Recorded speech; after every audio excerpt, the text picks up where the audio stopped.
All right, everybody, welcome back. Time for another check-in, and today I would like to talk about this man, or about the embellishment of the history of Crispus Attucks, because there's a whole lot of embellishment when you actually try to get the real information about the man. You know what I'm saying?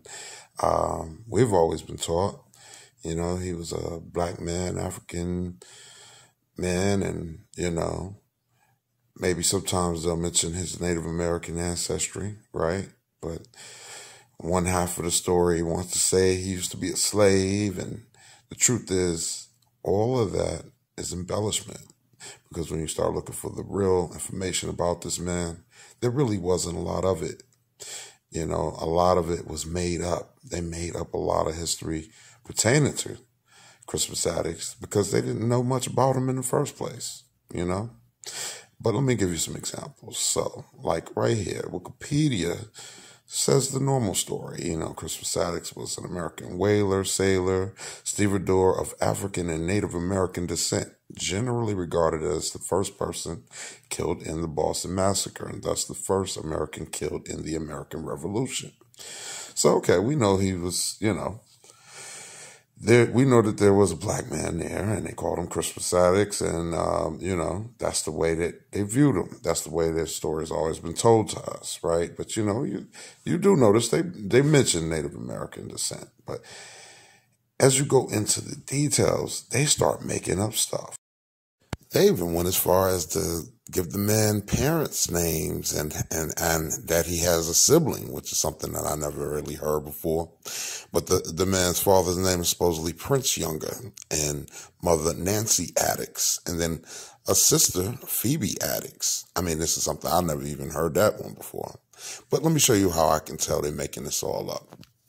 First, let's start with the father, Prince Younger. Okay, well, they're saying that the father was Prince Younger, and he was an African and brought here from the west coast of Africa. And this is the story that you hear that they have embellished. They have made into a story that this is his African father, right? And the truth is, and I'm going to show you this as we go further into this post, how they did not know anything about this man. Okay, they had to dig up a lot of information just to make anything. When the actual shooting happened, they had to look. They scrambled for all the information, and at no point did they really know this man's parents. They didn't know anything about him. But somehow they found a Prince Younger, but they can't give you any information. Let's go to the mother. The mother, just like the father, they got her name, Nancy Attucks. They say she's a Wampanoag Natick. And, they just embellishing this history. They're giving up information that there's no way they really could have verified. So it's not really real, all right? They keep making this stuff up. When you try to go into it, they have no information about these people. They don't know any of that. And like I said before, we never even heard about Phoebe Attucks. I know I definitely haven't. Over the many years that I've been hearing about Crispus Attucks, I've never heard his parents' name until recently, and Phoebe Attucks either. So this is part of the big embellishment. You just create a story because you don't know anything about this man. But I'm going to show you how I know that. So when we're looking for information, it's important that you find sources that are the least biased and try to provide the most facts. I like Encyclopedia Britannica because they're just that. They tell stuff that the way that they can record it, they can find information for. So the way they said it about Attucks, they said Attucks' life prior to the day of his death is still shrouded in mystery, although nothing is known definitely about his ancestry. So right there, they're telling you they don't really know anything for a fact about his ancestry. A lot of it is guessing. And that's why I said they are embellishing this history. But they will add what's been said, like they say, his father is thought to be Prince Younger, a slave who was brought to America, while his mother is thought to be Nancy Attucks, a Natick Indian, right? And then the other part of the assumption is that, his name was Crispus because this guy, William Brown, put out a ad for a runaway slave named Crispus. So that's why it was like maybe he's that runaway slave named Crispus. But the truth is, at the time, they were calling him by another name because that's what the witnesses to the event actually knew him by another name. And they somehow came to the conclusion that his real name was Crispus Attucks. And I won't say that it wasn't. I'm not sure that it was for a fact either, though. And that's because they making up history just to fill it, to make a good story. You know, I mean, the Boston Massacre happened. I'm sure that it was a black man that was killed, first and foremost. That happened. But was his name really Crispus Attucks? Or any of the rest of the story about him? Is any of that true? They don't know that for sure. They're making a lot of this up. And I mean, I understand they want to give us heroes and they need, you know, a hero to a story and so on and so on. But it's important for us to be aware of the fact that sometimes this information isn't factual. It is embellished, and we need to know the difference, and you need to be able to go out and verify anything before you just accept it as the word. So as we know, you got to dodge the misdirections from most websites that are just regular websites, but you still can get good information out of it. So I'm on the National Park Service, which is a government site, and I'll give them credit. They did a pretty good job of trying to make sure they were telling the truth. And we'll discuss it now. Let's let them read it. The National Park Service report on Crispus Attucks.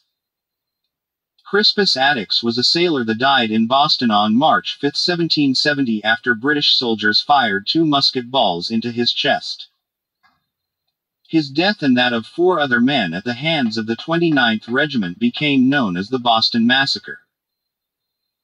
Death instantly transformed Attucks from an anonymous sailor into a martyr for a burgeoning revolutionary cause. Life of Crispus Attucks is far less documented than his death. So, whoa, right there. They're telling you that they know more about his death than they do about his life. Okay. And that is how, you know, you could tell that they embellish a lot of this story because they really don't know. But there's still, you know, more to go. Let's keep rolling. Early coverage and investigations into the details of the massacre refer to Attucks as Michael Johnson, a name he may have used as an intentional alias. So see, whoa, listen, they just said that the men used an alias named Michael Johnson, or he may have, you know. They really don't know the truth about who Crispus Attucks was or who he is. They really don't know. Like they said in the beginning, his death. They knew more about his death than they did about his life. But the reason why I chose this one is because they actually gave up their sources. And at the end of the post, I will, you know, share the sources and share the link to this actual post and everything. I mean, to this actual article. So, okay, let's keep going. After uncovering his actual name, newspapers published a few details about his life, notably his profession, a sailor, his birth in Framingham, Massachusetts, his current residence of New Providence in the Bahamas, and his ship's destination of North Carolina. His last name, Attucks, is of indigenous origin, deriving from the Natick word for deer.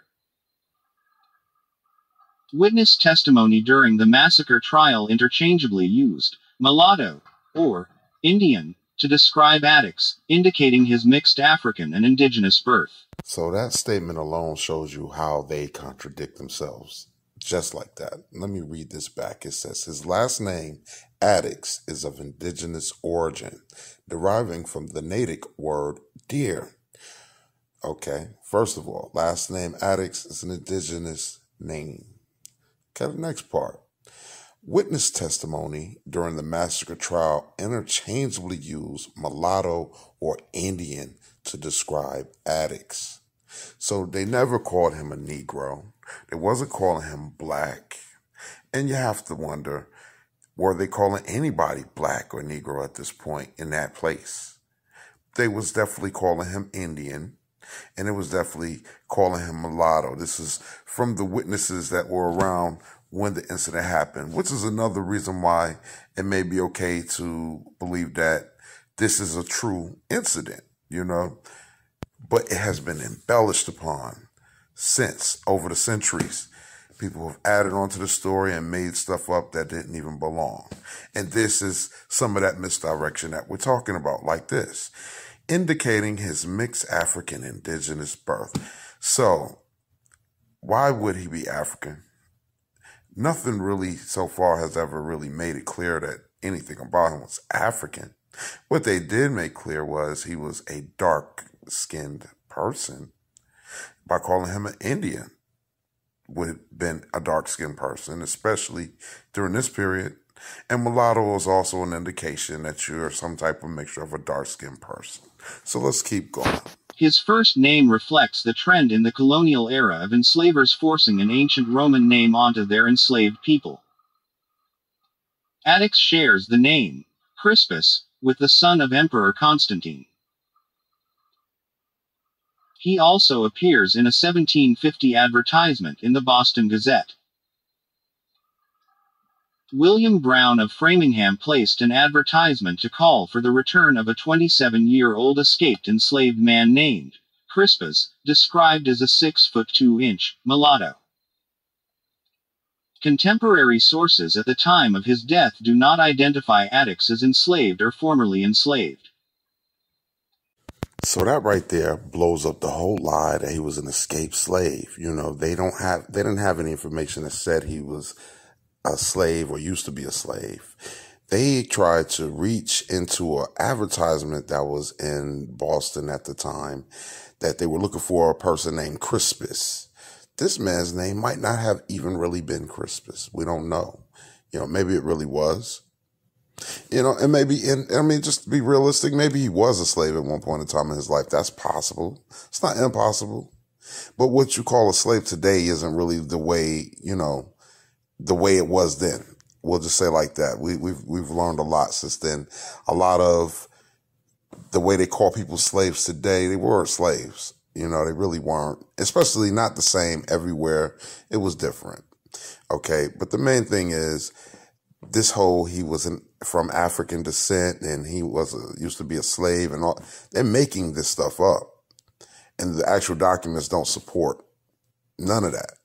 You know what I'm saying? So again, we know that, Crispus was an indigenous name. They were calling him an Indian, whatever his real name really was. All right.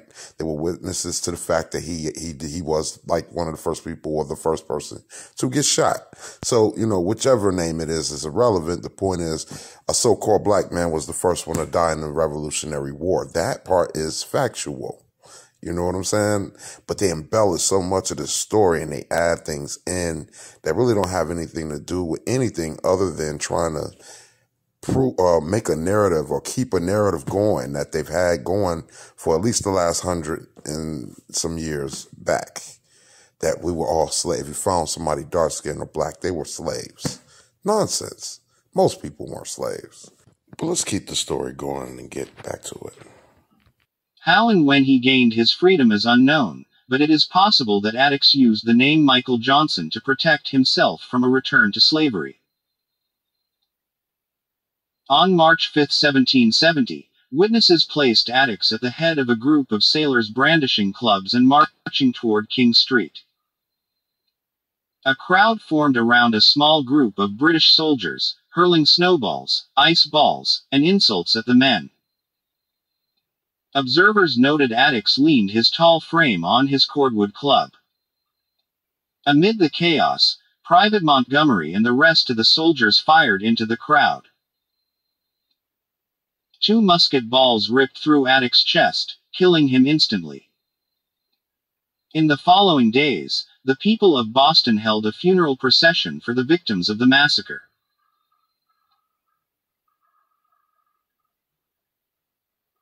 Because Attucks and fellow victim and sailor James Caldwell had no family or home in Boston, their bodies lay in state at Faneuil Hall. Defending the soldiers in the subsequent trial, John Adams painted Attucks and the rest of those killed as aggressors to justify the killing. He played to the jury's prejudices about race and class, describing those in the crowd as a motley rabble of saucy boys, Negroes, and mulattoes, Irish thieves and outlandish Jack Tar. In other words, those in the crowd were young, lower class, black, Irish, or sailors from out of town. Adams' argument led to an acquittal for the captain and all but 2 of the soldiers. Town officials buried the victims of the massacre in the granary burying ground. Today, they share a headstone facing toward Tremont Street. In the 19th century, abolitionists in Boston, led by William Cooper Nell, held up the death of Attucks as the first martyr of the American Revolution. Nell's seminal work, The Colored Patriots of the American Revolution, fought the erasure of black people from the story of the American Revolution. Nell led this work with the story of Crispus Attucks, highlighting his death as the first in the cause for liberty. Though black Bostonians have commemorated the anniversary of Attucks' death since at least the 1850s, it took until the early 20th century when activists, including William Monroe Trotter, pushed the city of Boston to officially recognize March 5th as Crispus Attucks Day, a tradition which continues to the present day. So like I was saying in the beginning, I like this particular article because it gave up its sources. So I'm going to make sure to share the link in the description of this video in order for you to be able to go and look these sources up for yourself if you're interested. But, the bottom line is, if they will embellish the story of a character as important as Crispus Attucks, who wouldn't they do it to? Of course, to any of the smaller figures, who knows how much of that is also equally embellished. You cannot just rely on what you've been told.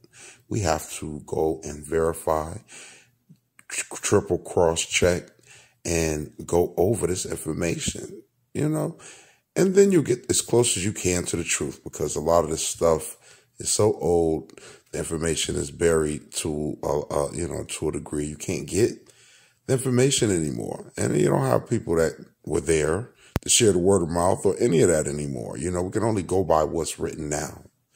Crispus Attucks was a real person, I believe. He was a hero, I believe, to a degree. The embellishment of his history continues to prove that we have to look this information up for ourselves. Can't take other people's word for it. So, y'all, until next time, your man Kings moves, and I'm out.